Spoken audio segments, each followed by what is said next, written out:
indignação de ver o que está acontecendo com o país. E o Lula e a Dilma debochando da nossa cara. E não dá para suportar mais. 16/3 é a hora da virada. Impeachment já contra Luiz Inácio Lula da Silva. Durante 2 anos, Luiz Inácio Lula da Silva enganou o povo brasileiro. Durante 2 anos, Luiz Inácio Lula da Silva cometeu crimes de responsabilidade. Durante 2 anos, o Brasil vem amargando o dissabor de ter como presidente um homem que não se preocupa com a população brasileira. Olá pessoal, aqui é Carla Zambelli, deputada federal por São Paulo, e a gente hoje vai falar de manifestação. A manifestação que a gente está chamando já, vocês vão ver várias chamadas nossas para março. Algumas pessoas estão em dúvida assim, poxa, mas por que tão longe?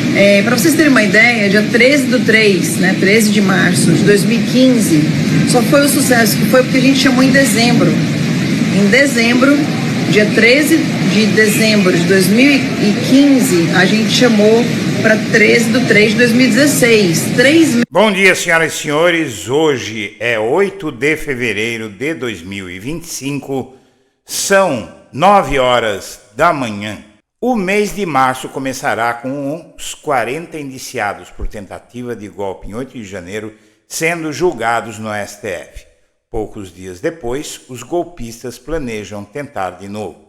Enquanto o sistema de justiça brasileiro dá os últimos retoques no histórico julgamento de 40 golpistas que tentaram implantar uma ditadura no Brasil, o golpismo não só segue vivo, como empreende novo plano golpista que inclui fazer com Lula o que fizeram com Dilma Rousseff.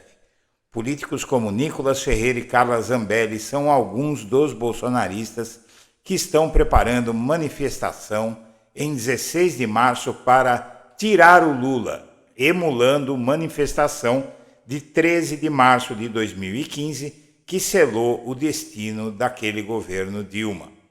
A mando de Jair Bolsonaro, está sendo preparado um ato na Avenida Paulista para pressionar o novo presidente da Câmara para que paute um entre centenas de pedidos de impeachment de Lula. Não é de hoje que esse ato está sendo preparado.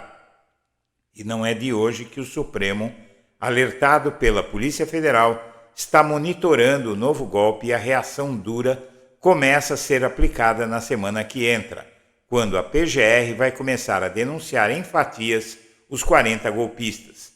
A denúncia dos 40 começa a ser feita em blocos a partir da próxima semana e terá Bolsonaro, o general Walter Braga Neto, ex-ministro da Casa Civil, e o tenente-coronel Mauro Cid, que foi ajudante de ordens do ex-presidente nessa primeira lista, que terá mais alguns nomes menos importantes. As outras denúncias são aguardadas para as semanas seguintes. A ideia é dividir a acusação em núcleos de atuação, reservando o primeiro capítulo às autoridades centrais que teriam participado da trama golpista para impedir a posse de Lula em 2022. Antes de prosseguir, eu quero pedir a você que acompanha o blog da Cidadania que se inscreva no canal, deixe seu like e compartilhe este vídeo. Peço também a você que considere a hipótese de fazer uma doação ao blog da Cidadania para que possamos adquirir novos equipamentos para substituir o equipamento antigo, que é de 2017, a fim de que possamos promover uma programação de melhor qualidade técnica de áudio e vídeo para você, além de podermos contar com uma edição melhor assim que as condições financeiras permitirem. E se você considerar fazer essa doação, o Pix do blog da Cidadania está na tela. E vamos em frente. Nicolas Ferreira e Carla Zambelli convocam ato de rua para 16/3 para tirar o Lula e, na verdade, essa gente já vem trabalhando há algum tempo. Os políticos Carla Zambelli e Nicolas Ferreira estão convocando os apoiadores para a manifestação em 16 de março na mesma Avenida Paulista.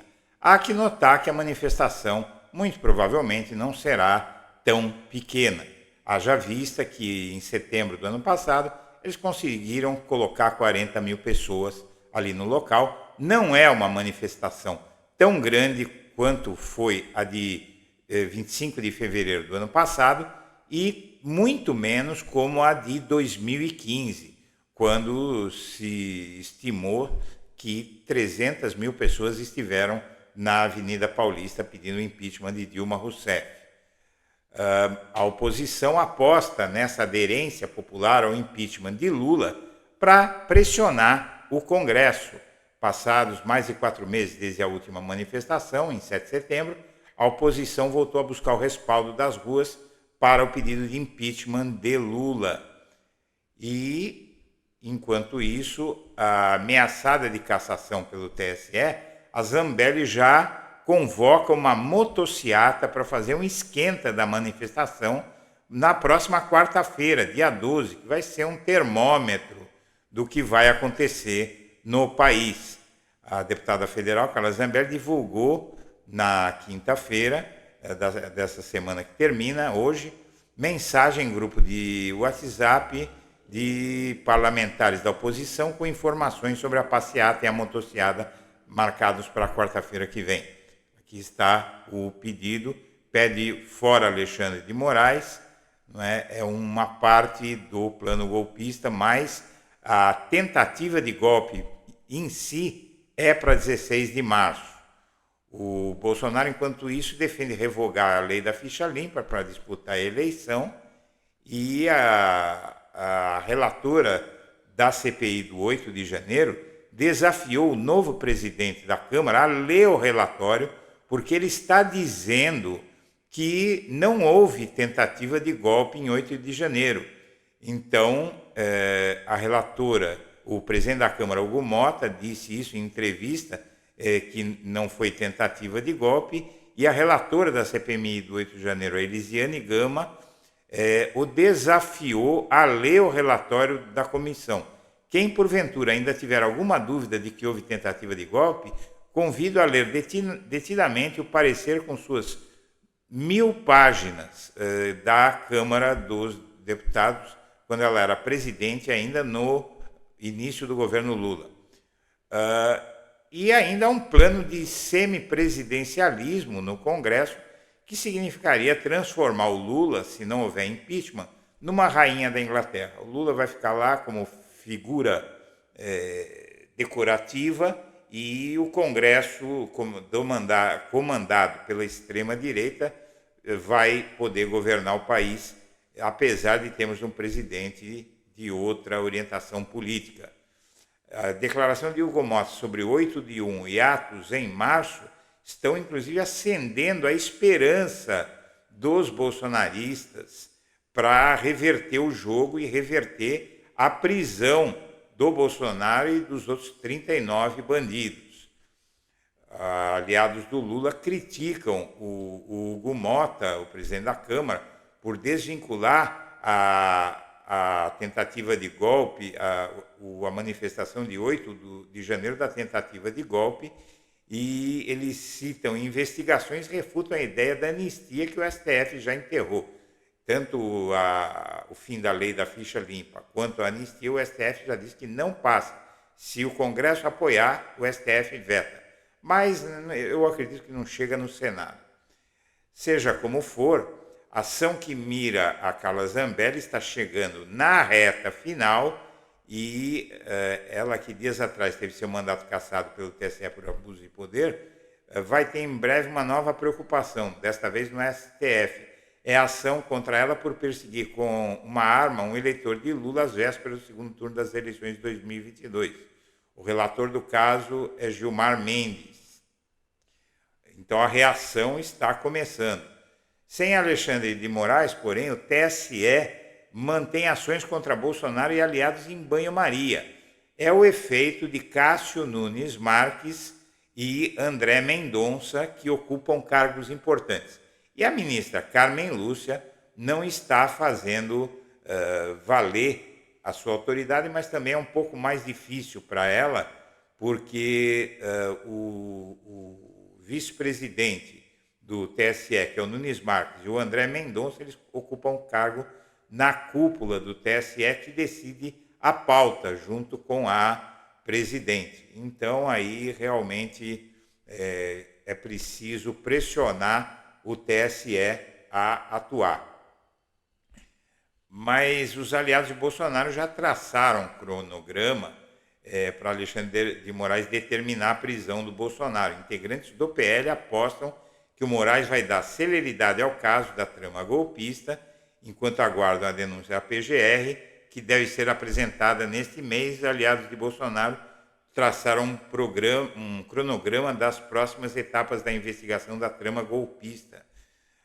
Embora não admitam publicamente, os aliados de Bolsonaro que transitam no meio jurídico já esperam que o STF dê agilidade ao caso e busque condenar Bolsonaro até o fim do ano. Muito provavelmente o julgamento dele vai durar 4 meses. O STF não vai querer deixar para resolver a prisão no ano que vem, com a contaminação da campanha política, diz o integrante do PL. O ex-presidente foi indiciado pela Polícia Federal em novembro do ano passado por abolição violenta do Estado Democrático de Direito e golpe de Estado. No entorno de Bolsonaro, a expectativa é de que, depois da apresentação da acusação formal pela PGR, Moraes dê celeridade ao caso. O PT, inclusive, vai estar tomando medidas para barrar o Eduardo Bolsonaro na Comissão de Relações Exteriores na Câmara. Mas agora saem notícias, na manhã deste sábado, de que nesta semana que entra, a Procuradoria-Geral da República vai apresentar ao STF a primeira fatia da denúncia dos 40. A PGR planeja fatiar denúncias e incluir o Bolsonaro na primeira leva. A primeira turma do STF, que se reúne a cada 15 dias, passará a fazer sessões semanais para agilizar o julgamento. Como o colegiado tem perfil punitivista, a expectativa é de condenação da maioria dos acusados. As denúncias contra os idealizadores da tentativa de golpe de Estado devem chegar em partes ao STF. A partir deste mês, os 40 indiciados no relatório da Polícia Federal devem ser alvo de acusações formais da PGR de forma individualizada. Segundo fontes do Tribunal e da Procuradoria, a acusação contra Bolsonaro estará incluída na primeira leva. A expectativa é que as denúncias comecem a ser enviadas ao Tribunal a partir da próxima semana. O PGR, Paulo Gonet, está trabalhando nos ajustes finais dos documentos antes de encaminhar ao Tribunal. Também devem integrar a primeira leva de denúncias militares que faziam parte do entorno de Bolsonaro, como Walter Braga Neto e Mauro Cid. As outras denúncias são aguardadas para as semanas seguintes. A ideia é dividir a acusação em núcleos de atuação, reservando o primeiro capítulo às autoridades centrais que teriam participado da trama golpista para impedir a posse de Lula em 2022. A medida foi pensada para dar mais agilidade à tramitação dos processos e possibilitar que o julgamento final dos acusados considere peças-chave no caso seja realizado ainda neste ano. As denúncias serão julgadas pela primeira turma do STF, formada por 5 ministros. A tendência é que sejam recebidas, em seguida abertas, ações penais contra os acusados. A partir daí, começa a contagem de prazos para depoimentos de testemunhas e acusados, além de nova fase de produção de provas. Por força da lei processual, essas providências duram meses, com divisão de denúncias em capítulos. A expectativa de finalizar o processo contra Bolsonaro e principais autoridades ainda neste ano se torna mais real com a decisão do STF de ter sessões toda semana. Toda semana nós vamos ter julgamento da tentativa de golpe. Nos bastidores, STF e PGR concordam que encerrar o julgamento de Bolsonaro e seu entorno até dezembro é importante para evitar que o tema criminal respingue na campanha eleitoral de 2026. Ainda que pareça pouco provável, a ideia é minimizar a influência do julgamento no resultado das urnas. São 300 acusados, 300 pessoas que vão estar envolvidas no total, não acusados são 40, mas são 300 pessoas que vão estar envolvidas em depoimentos e cada um pode pedir recursos. Então é um processo legal. Não dá para chegar ao STF, receber a denúncia da PGR e falar para o Bolsonaro, está condenado. Não, tem que ter um julgamento, tem que ter testemunhos, vão ser pedidas perícias, é um julgamento, é um processo legal. Não tem como decretar a prisão do Bolsonaro sem julgá-lo antes, e um julgamento tem etapas, tem um rito em qualquer país do mundo. Segundo integrantes do Supremo, a medida de separar as denúncias em capítulos é importante porque garante fluxo aos julgamentos. O plano é julgar os acusados mais relevantes de forma presencial. Os demais poderão ser julgados no plenário virtual. No relatório divulgado em novembro, a Polícia Federal dividiu os supostos autores da trama golpista em 6 áreas. Núcleo de oficiais de alta patente, Bolsonaro não foi incluído em nenhum dos grupos. Portanto, a PGR pode dividir as denúncias em grupos diferentes. E haverá sessões semanais em turma punitivista. A primeira turma é conhecida por punir muito, com força, e deve ter uma aceitação unânime da denúncia contra Bolsonaro e os outros 40. Senhoras e senhores, eu agradeço a atenção e deixo meu abraço para todo mundo.